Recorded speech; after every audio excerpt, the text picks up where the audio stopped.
오직 부르시는 이로 말미암아라는 제목으로 하나님 말씀 전하겠습니다.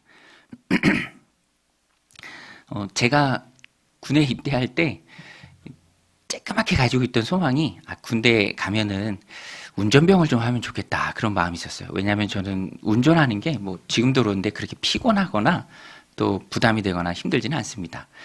그러면 거기 가서도 운전병 하면 좋겠다, 이런 마음이 있었어요. 그래서 마음만 가지면 안 되잖아요. 나름 준비도 했습니다. 제가 22살 때 이제 대형 면허를 취득했어요. 운전병 가고 싶어서. 대형 면허는요, 정말 기능시험을 버스로 봅니다. 그래서 열심히 학원 다니면서 대형 면허 취득했죠. 그래서 이제 가면 바로 운전병 되겠구나, 그런 마음이 있었죠. 실제로 제 또래 중에 다 젊으니까 대형 면허를 따갖고 온 사람은 없습니다. 저밖에 없었어요. 그래서 당연히 운전병으로 가겠거니라고 이렇게 생각을 했었는데, 그게 이제 나름대로의 생각이죠. 되겠거니라는 것은 그냥 제 생각이에요. 결과적으로는 안 됐죠. 보니까 이게 참 신기하더라고요. 준비는 해서 갔는데 준비했다고 다 되는 건 아니죠. 오히려 어떤 분들은 제가 들어보니까 면허증이 아예 없는데도 운전병이 된 분들도 있더라고요. 그러니까 우리가 스스로 생각할 때 요렇게 하면 요렇게 되겠다, 요것은 요것이다 라는 게 흔히 말하는 일반화의 오류입니다. 꼭 그렇게 된다는 보장은 없죠. 그런 경우가 세상에도 참 많이 있습니다. 이러면 이러겠거니라고 생각을 하고 있지만 그렇게 안 될 때가 참 많이 있죠. 다양한 환경, 또 다양한 상황, 사람마다 각자의 형편이 다 다르기 때문에 쉽게 도식화할 수 없어요. 일반화의 오류에 빠지면 안 됩니다. 여러분, 수박은 빨갛다, 맞는 말일까요?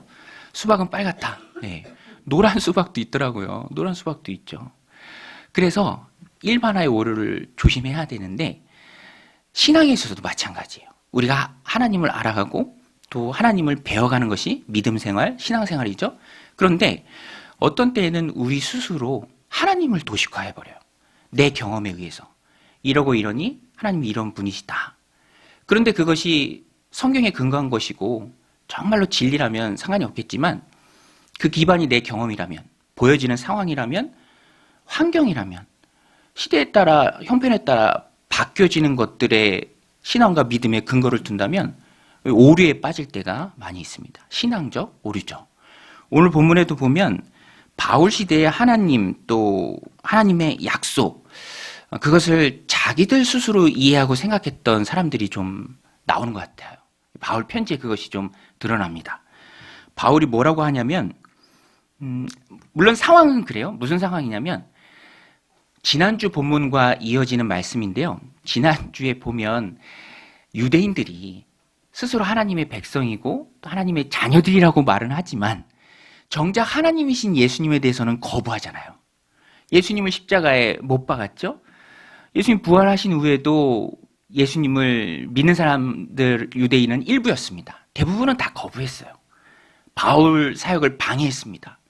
그러니까 그 현상만 보면 이상하다. 이스라엘 백성이 하나님의 자녀들이라고 스스로 말하는데, 하나님의 택하신 선민이라고 그들이 말을 하는데, 정작 하나님의 아들이신 예수님을 거부한다?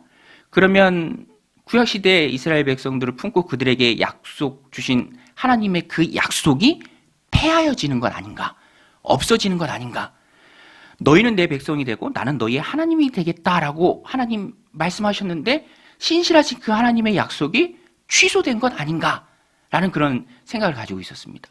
실제로 우리 오늘 6절부터 보는데 6절은 4절, 5절과 이어져요. 근데 4절, 5절에 무슨 말씀이 있냐면, 유대인들이 태어날 때부터 받은 예수님을 잘 믿을 수 있는 하나님 주신 선물들이 있어요. 우리 4절, 5절 같이 한번 읽겠습니다. 시작. 그들은 이스라엘 사람이라 그들에게는 양자됨과 영광과 언약들과 율법을 세우신 것과 예배와 약속들이 있고, 조상들도 그들의 것이요 육신으로 하면 그리스도가 그들에게서 나셨으니 그는 만물 위에 계셔서 세세의 찬양을 받으실 하나님이시니라. 아멘. 저는 이 말씀이 참 마음에 와닿더라고요. 육신으로 하면 그들에게서 나셨다. 이스라엘을 통해서, 유대인들을 통해서 예수님이 오셨잖아요. 예수님도 유대인이고 예수님의 제자들도 다 유대인이잖아요. 그런 유대인이 예수님을 믿을 수 있는 천혜의 조건들을 다 갖춘, 날 때부터 가지고 태어난 그 유대인들이 그 모든 것을 등지고 예수님을 배척한다? 네, 너무너무 안타깝죠. 여러분, BTS가 우리나라 사람이어서, 우리 한국 사람이어서 우리가 얼마나 자부심이 있습니까? 또 손흥민 선수가 우리나라 사람이어서 얼마나 자부심이 있어요? 예수님이 유대인이에요. 유대인을 통해서 하나님이신 예수님이 이 땅에 오셨습니다. 영광이 있고 약속이 있고 조상들이 있고 예배가 있고, 그러니까 날 때부터, 지난주에도 말씀드렸는데 신앙적 세상 사람들이 하는 표현을 말하면 금수저예요. 날 때부터 잘 믿을 수 있는 조건을 다 갖췄어요. 그런데 예수님을 배척하는 거예요. 보여지는 상황이 이러니 하나님의 신실하심 약속이 폐하여지지 않았나. 저 유대인들이 예수님을 배척한다. 그런데 오늘 바울이 단언합니다. 그게 아니다. 그게 아니다. 유대인들이 예수님을 거부하고 방해하지만 그것 때문에 하나님의 약속 취소된 게 아니다. 여러분, 로마서 2장에 보면 바울이 뭐라고 얘기하냐면, 로마서 전체에 흐르는 주제인데요. 육신적 유대인, 혈통적 유대인이 유대인이 아니라 이면적 유대인이 유대인이다. 이 참 귀한 말씀이에요. 보여지는 겉모습이 이스라엘 사람이라 그가 다 약속의 백성 이스라엘이 아니라는 거예요. 겉모습, 외모가 기준이 아니에요. 이스라엘 주민등록증을 가지고 있었다고 해서 하나님 백성이 아니에요. 무늬가 이스라엘이라 그래서 정말 하나님의 백성 이스라엘이 아니라는 거예요. 예전에 그런 광고 카피 있었어요. 무늬가 나무라 그래서 진짜 나무냐? 원목이어야 진짜 나무다. 건축 자재도 보면 필름만 붙인 나무 무늬들이 있잖아요. 그렇다고 그게 진짜 원목은 아니잖아요. 진짜 원목이 진짜 나무죠. 무늬만 이스라엘인 사람들이 이스라엘이 아니라 그 안에 하나님의 택하신 백성이 있다라는 거예요. 그래서 하나님의 약속은 보여지는 무늬만, 주민등록증만 하나님 백성이라고 갖고 있는 그 이스라엘 사람들이 예수님을 배척한다고 해서 하나님의 하셨던 그 약속, 하나님의 신실하심 그 자체가 전체적으로 와르르 무너지는 게 아니라 하나님의 선택을 기억해야 된다라는 거예요. 하나님의 섭리. 여러분, 하나님은요, 선택을 하시는 분이에요. 이스라엘을 선택하신 하나님은 보여지는 이스라엘 안에 진짜 이스라엘, 영적인 이스라엘, 진짜 아브라함의 자손을 따로 두셨습니다. 여러분, 그게 뭔지 아세요? 그게 바로 예수님을 믿는 우리예요. 교회예요. 교회가 이스라엘이에요. 교회가 영적 이스라엘입니다. 아브라함부터 흐르는 그 구원의 계보, 하나님의 놀라우심의 역사, 그것이 유대인들이 예수님을 배척한다고 취소하고 폐허해진 것이 아니라 그 안에 진짜 원목, 진짜 예수님 믿는 하나님의 백성들. 여러분, 교회가 뭡니까? 교회가 믿는 자들의 모임이잖아요. 건물이 교회가 아니에요. 믿는 자들의 모임이 교회예요. 우리가 교회입니다. 우리가 바로 영적인 이스라엘이에요. 그래서 구약시대 하나님이 하셨던 그 약속의 말씀은 신실하게 지금도 이루어지고 있어요. 누구를 통해서? 우리를 통해서, 나를 통해서. 예수님 믿는 하나님 백성인 나를 통해서 그 약속이 신실하게 이루어지고 있습니다. 6절 말씀인데 우리 같이 한번 읽겠습니다. 시작. 그러나 하나님의 말씀이 폐하여진 것 같지 않도다. 이스라엘에게서 난 그들이 다 이스라엘이 아니요. 이스라엘에게서 난 그들이 다 이스라엘이 아니요. 6절 말씀 너무 중요해요. 그 말씀부터 쭉 이어지는 겁니다. 주민등록증 가지고 있어야 이스라엘 하나님 백성이 아니라 예수님을 믿어야 아들이 있는 자에게는 생명이 있고 아들이 없는 자에게는 생명이 없다. 예수님이 기준입니다. 그래서 하나님의 약속은 폐하여지지 않았어요. 지금도 신실하게 이루어지고 있습니다. 우리가 이스라엘이에요. 영적인 이스라엘입니다. 이것을 바울이 설명하기 위해서 우리 기독교의 핵심 교리를 설명해요. 그게 뭐냐면 선택입니다. 선택. 하나님의 선택. 두 명을 예로 들어요. 첫 번째가 이삭입니다. 여러분, 주일학교 다 나오셨죠? 명문 주일학교 나오셨죠? 이삭이 누구의 아들이죠? 이삭이 누구의 아들이죠? 아브라함의 아들이죠. 그런데 아브라함의 아들이 이삭 한 명일까요? 또 있어요. 누가 있죠? 이스마엘이 있어요.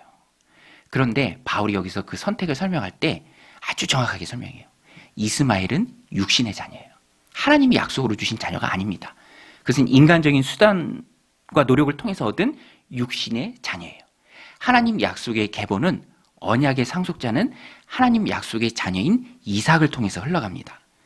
그리고 이삭의 아들은 누구죠? 이삭의 아들은 쌍둥이 야곱과 에서와 야곱 쌍둥이입니다. 거기서도 하나님의 선택이 있어요.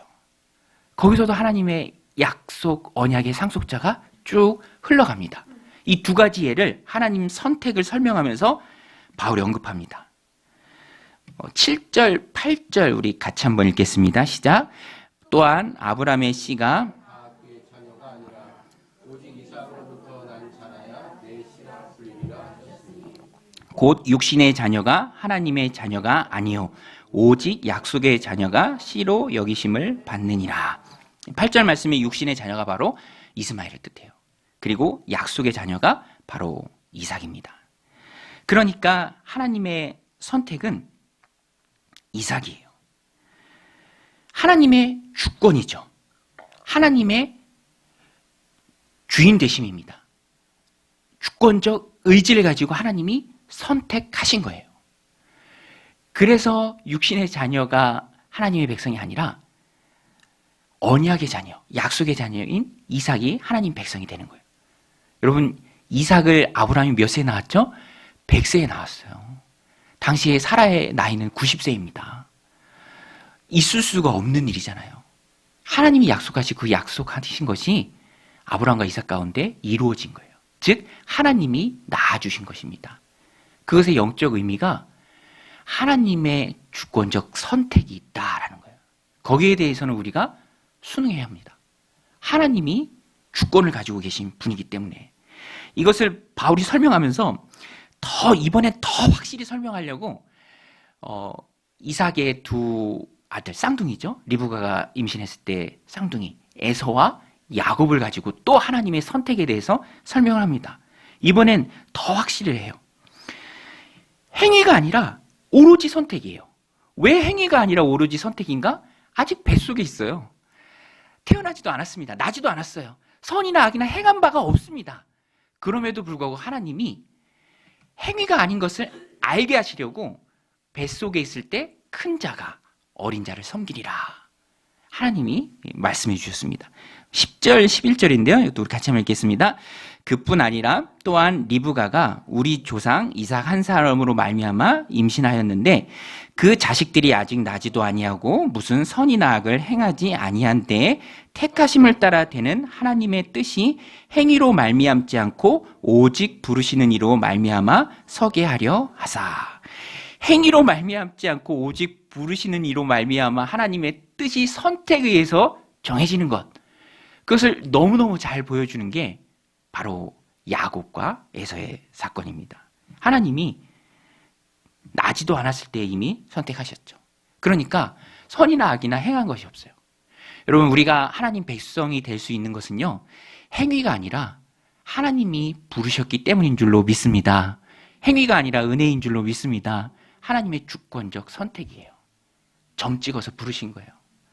너는 내 새끼다. 내 자녀다. 내 아들이다. 내 딸이다. 그러니까 우리가 성경을 보면서 너무너무 감사한 거예요. 성경에 하나님의 섭리가 가득합니다. 여기를 펴도 섭리, 저기를 펴도 섭리. 우리를 부르신 하나님의 그 놀라운 섭리가 있어요. 에베소서 2장 8절에도 말씀하시잖아요. 너희가 그 은혜를 인하여 믿음으로 말미암아 구원을 얻었나니 이것이 너희에게서 난 것이 아니요 하나님의 선물이라. 행위에서 난 것이 아니니 이는 누구든지 자랑치 못하게 하려 하심이라. 행위라면 자랑할 수 있죠. 저 교회 오래 다녔는데요. 저 성경 많이 읽었습니다. 봉사도 많이 했어요.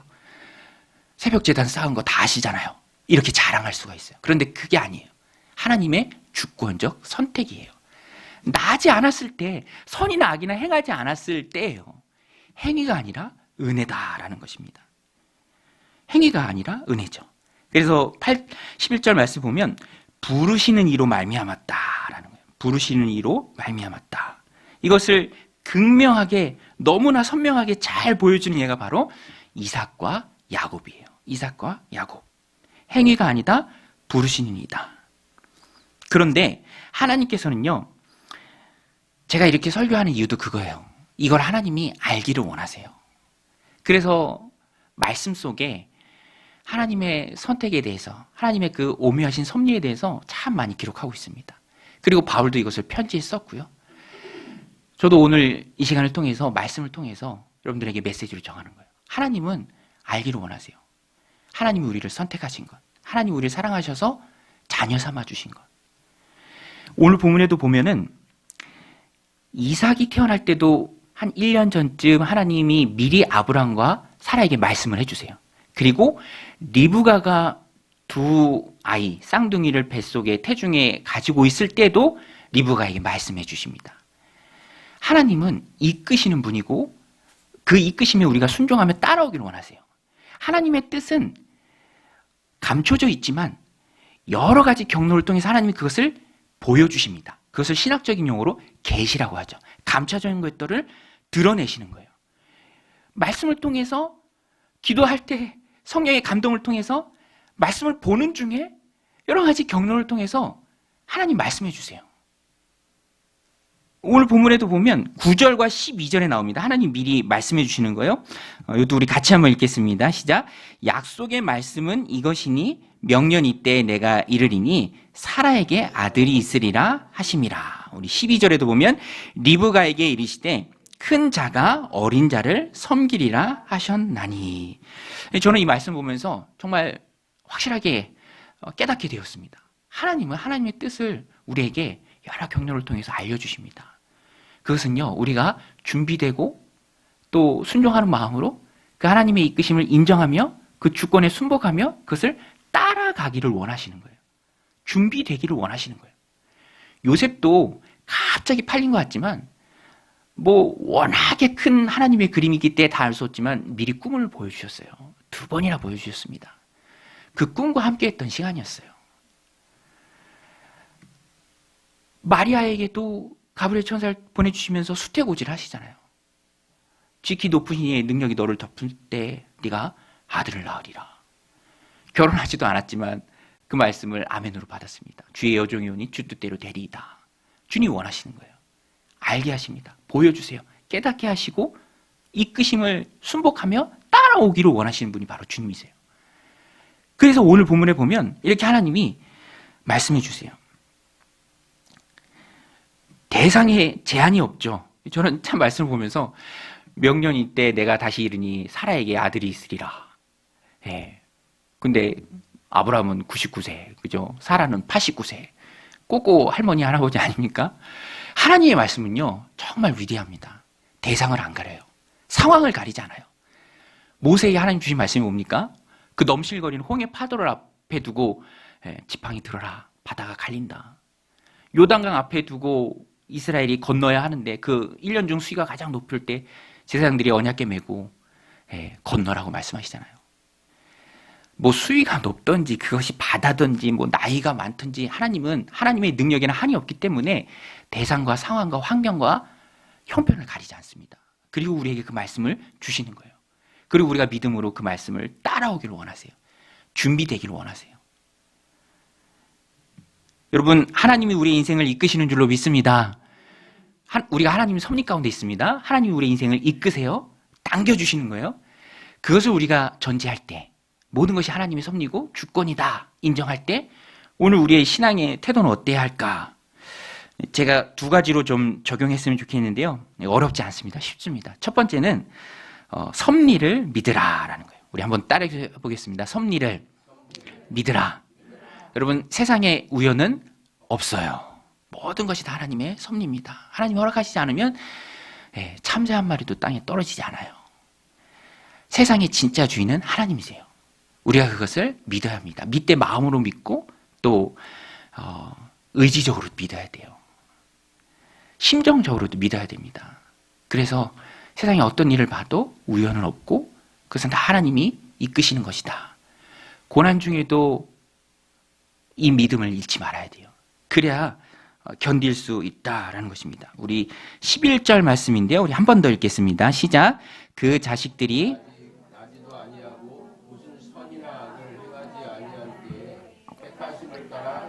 하나님의 뜻이 행위로 말미암지 않고 오직 부르시는 이로 말미암아 서게 하려 하사. 저는 이 말씀이 너무 좋아서 오늘 제목으로도 삼았는데, 부르시는 이로 말미암아, 부르시는 이로 말미암아, 행위가 아니라 부르시는 이로 말미암아. 우리를 부르시는 분이 바로 하나님이시죠. 부르시는 이로 말미암아 우리가 그래서 살아야 합니다. 모든 삶의 초점, 그 시선은 하나님께로 가 있어야 돼요. 하나님이 이끄시기 때문에 우리의 시선은 하나님께 가 있어야 합니다. 톨스토이가 하나님의 섭리를 설명하면서 정말 쉽게 잘 설명했어요. 하나님의 섭리가 뭐냐? 물고기가 사람이라면 물이 섭니다. 물고기는 물속에 살잖아요. 근데 신기하게 물고기가 가끔 다 물속에 있기 때문에 자기가 물에 있는 거를 까먹는다라는 거예요. 물이 뭐지? 톨스토이 섭리를 설명하는 우화입니다. 그런데 분명한 것은 물을 떠나서는 물고기는 살 수 없어요. 물 안에서만 살아야 돼요. 우리는 하나님 섭리 안에 있습니다. 세상에 우연은 없어요. 그래서 우리 안에 담대함이 생기는 거예요. 내 인생을 이끄신 하나님의 손을 믿음의 눈으로 우리가 볼 수 있기 때문에. 그래서 낙심하지 않고 낙담하지 않고 하나님을 믿고 힘있게 나아갈 수 있다는 것입니다. 섭리 안에 산 사람들이 성경에 참 많이 나오죠. 대표적인 사람이 바로 요셉입니다. 요셉을 빼놓고 하나님의 섭리를 말할 수가 없죠. 요셉은요, 정말 그 인생이 하나님의 섭리 가운데 있었어요. 17세에 팔렸고 30세에 총리가 되었으니까 노예, 또 죄수로 산 기간이 13년이에요. 너무너무 어떻게 보면 고난의 시간이죠. 그러나 하나님의 큰 그림에서 요셉이 애굽의 총리가 되어서 가족들과 또 근방의 기근으로 인해서 죽을 수 있는 많은 사람들을 구원하는 예수님의 예표가 되는, 그림자가 되는 그 인생을 준비하고 살아가는 하나님의 섭리의 시간이었습니다. 그래서 하나님을 사랑하는 자, 곧 그 뜻대로 부르심을 입은 자들에게는 모든 것이 합력하여 선을 이룬다. 우리가 그 마음을 마음속에 깊이 간직하고 있어야 합니다. 그래야 고난 중에도 이겨낼 수 있어요. 나중에 하나님의 섭리임을 요셉이 다 깨닫고 그가 고백하죠. 창세기 45장 7절 8절인데요. 우리 같이 한번 읽겠습니다. 하나님이 큰 구원으로 당신들의 생명을 보존하고 당신들의 후손을 세상에 두시려고 나를 당신들보다 먼저 보내셨나니 그런즉 나를 이리로 보낸 이는 당신들이 아니요 하나님이시라. 하나님이 나를 바로에게 아버지로 삼으시고 그 온 집의 주로 삼으시며 애굽 온 땅의 통치자로 삼으셨나이다. 형님들이 나를 애굽에 보낸 게 아니에요 라고 말해요. 형들이 보냈잖아요. 사실 팩트 체크하면 형들 아닙니까? 그런데 아니래요. 하나님의 섭리래요. 하나님이 보내셨대요. 하나님이 온 세상을 구원하시기 위해. 이 섭리를 깨달은 자의 모습입니다. 내 인생이 하나님 섭리 안에 있다라는 것을 우리가 굳게 붙들면 보세요. 하나님이 선택하신 거예요. 행위가 아닙니다. 성품이나 인격에 근거한 구원이 아니에요. 에서나 야곱이 나지 않을 때 하나님이 야곱을 선택해 주셨잖아요. 그래서 오늘 우리도 하나님의 섭리를 인정하고 하나님 주신 삶을 살아야 합니다. 사무엘상 9장에 보면 사울이 왕이 되는 그 장면 가운데 사무엘을 만나는 장면이 나와요. 그런데 그 장면을 이렇게 성경으로 보면 제가 그 본문을 묵상하고 또 글을 쓸 일이 있어서 묵상해 보는데 뭐 다 우연 같아요. 나귀를 잊어버리고 그 나귀를 찾아서 여기 갔다 저기 갔다 다 우연 같아요. 그런데 그게 우연이 아니에요. 그게 우연이 아니에요. 우연 같아 보이지만 우연이 아닌 하나님의 놀라운 섭리가 있었다라는 거예요. 저도 말씀을 준비하면서 제가 인생의 터닝 포인트가 됐던 시기에 이제 교회 공동체를 청년 때 이제 옮겼던 일이 있는데 이제 가까운 공동체로 옮겼죠. 학교 때문에 그 앞에서 이제 오래 잘 지냈는데 근데 그 옮기는 과정 가운데 제 친구랑 이렇게 걸어가다가 그냥 평상시 걸음이었어요. 그냥 걸어가는 거였어요. 근데 그 친구가 저를 이렇게 툭 치면서 야 여기 봐라 하면서 이쪽을 보라고 하는 거예요. 그래서 이렇게 봤더니 교회 공간이 카페처럼 생긴 그 교회 공간이 있더라고요. 그런데 신기하게도 저는 정면을 보고 걷다가 그 친구가 야, 여기 봐라 하면서 툭 치고 봐서 고개만 돌려서 봤는데 예, 그 순간 그 공간이 눈 속에 쏙 들어오는 거예요. 아, 그리고 가깝고 너무 좋다. 여기 교회 이제 제대하고 이제 다닐 교회 찾는데 여기 교회에 등록해서 다니면 좋겠다. 이제 그 마음이 들어서 예, 등록을 했는데 그 교회에서 제가 인생의 전환점이 됐어요. 예, 청년, 전도사, 강도사, 목사, 결혼도 하고 아기도 낳고 또 성경적 교회를 꿈꾸는, 그래서 지금도 그 교회 목사님하고 교제하고 또 좋은 소식들 주고받고 멘토처럼 도와주시고 너무너무 신기해요. 그냥 그때 거기를 걷다가 친구가 툭 쳐서 고개를 돌린 것밖에 없는데 그때 인연이 길게 이어지죠. 저도 그때 이제 우리 교회 등록카드 이렇게 점검할 게 있나 보면서 그때 생각이 나더라고요. 그냥 가벼운 마음으로 등록카드를 적었는데 그 시간이 20년 넘게 쭉 이어지는 것을 보면서 우연 같은 순간이지만, 일상의 순간이지만 그 속에 놀라운 하나님의 섭리가 숨겨져 있다라는 거예요. 그래서 오늘 우리는 우리의 인생을 바라보면서 하나님의 주권이고 하나님의 섭리고 하나님의 강권하신 부르심이고, 오늘 말씀 제목처럼 부르시는 이로 말미암아 사는 것이, 하나님의 섭리를 믿고 인정하는 그 삶이 하나님의 이끄심을 믿는 성도의 바른 모습입니다. 오늘 말씀 마음에 새기고 하나님의 이끄심, 그 섭리를 믿고 나아가는 저님들 다 되시길 바랍니다. 두 번째는 말씀 주심을 사모하라라는 거예요. 말씀 주심을 사모하라. 말씀 받기를 사모하라. 오늘 본문에도 보면 하나님이 계시하시죠. 미리 알려주십니다. 아브라함과 사라에게 명년 이때쯤에 내가 다시 올 터인데 그때는 너희에게 아들이 있으리라. 아들이 있으리라. 미리 알려주십니다. 그리고 리브가에게도 내 안에 두 국민이 있구나. 에서는 아랍 사람들의 조상이다라고 말하죠. 또 야곱이 있고. 그런데 큰 자가 작은 자를 섬기리라. 이렇게 미리 말씀을 해 주셨습니다. 이것은 하나님이 알려주시면서 말씀드린 것처럼 그 하나님의 섭리를 깨닫고 하나님의 주권을 인정하고 하나님의 이끄심을 믿고 내가 준비되고 순종하고 순복하는 마음으로 그 길을 따라오라라는 하나님의 당김이에요. 그래서 미리 말씀해 주시는 것입니다. 저는 이 말씀을 준비하면서 기드온이 생각났습니다. 사사 기드온. 기드온은요, 하나님 앞에 갖고 있었던, 저는 좋은 모습으로 봐요.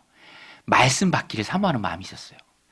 기드온 당시에 이스라엘의 적대국은 미디안이었어요. 미디안을 물리쳐야 하는데 병력이 너무 많은 거예요. 10만이 넘습니다. 미디안이. 너무 하나님 말씀하셨지만 좀 두려운 거죠.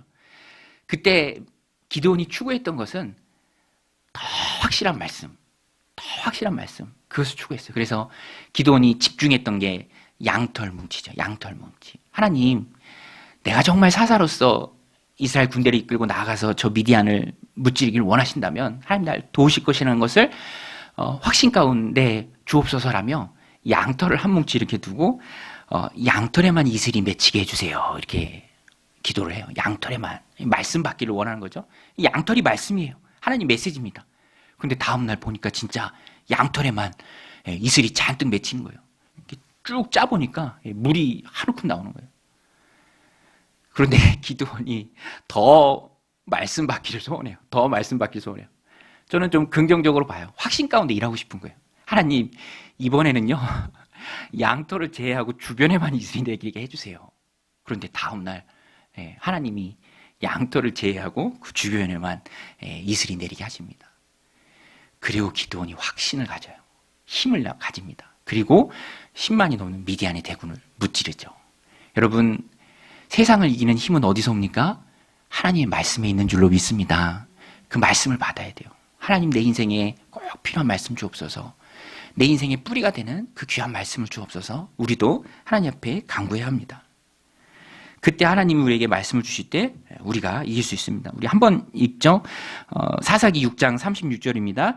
기드온이 하나님께 여쭈되 주께서 이미 말씀하심 같이 내 손으로 이스라엘을 구원하시려거든 보소서 내가 양털 한 뭉치를 타작마당에 두리니 만일 이슬이 양털에만 있고 주변 땅은 마르면 주께서 이미 말씀하심 같이 내 손으로 이스라엘을 구원하실 줄을 내가 알겠나이다 하였더니. 그리고 한 번 더 하죠.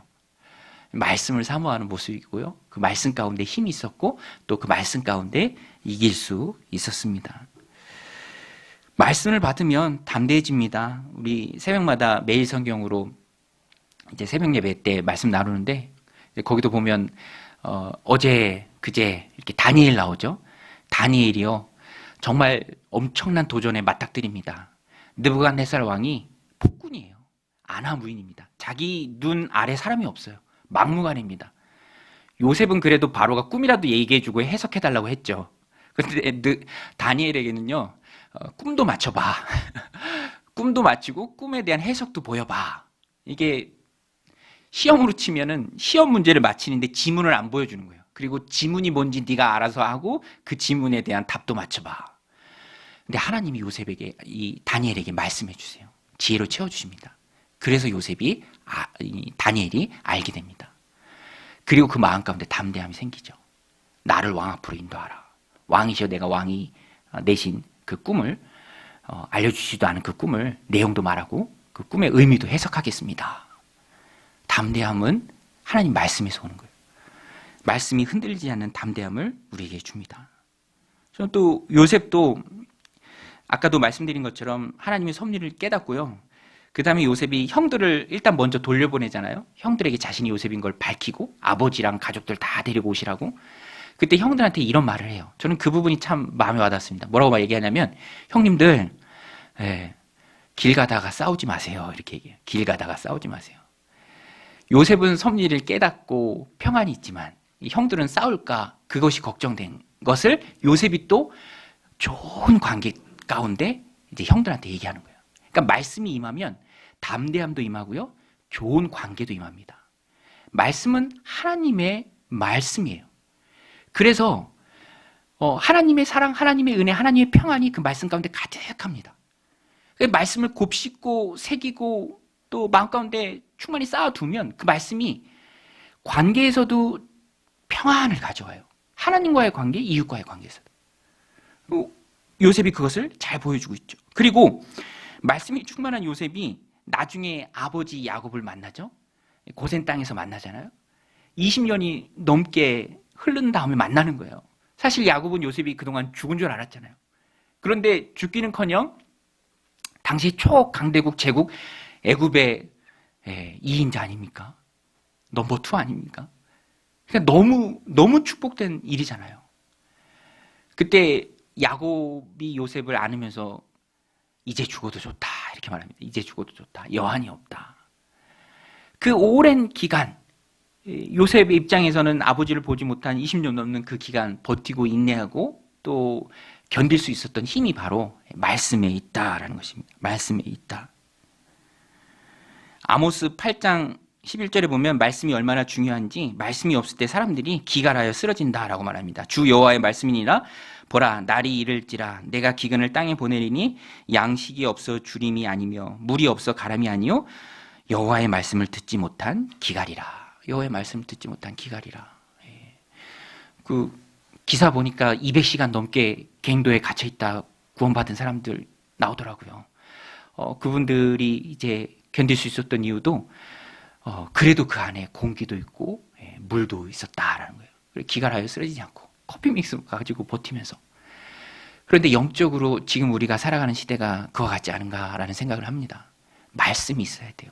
그리고 그 말씀을 내가 잘 먹어야 됩니다. 그래야 우리의 영혼이 살고 인내할 수 있고 관계에 평안이 오고 담대하게 세상을 향해 나아갈 수 있는 거예요. 그 힘은 다 말씀에 있는 것입니다.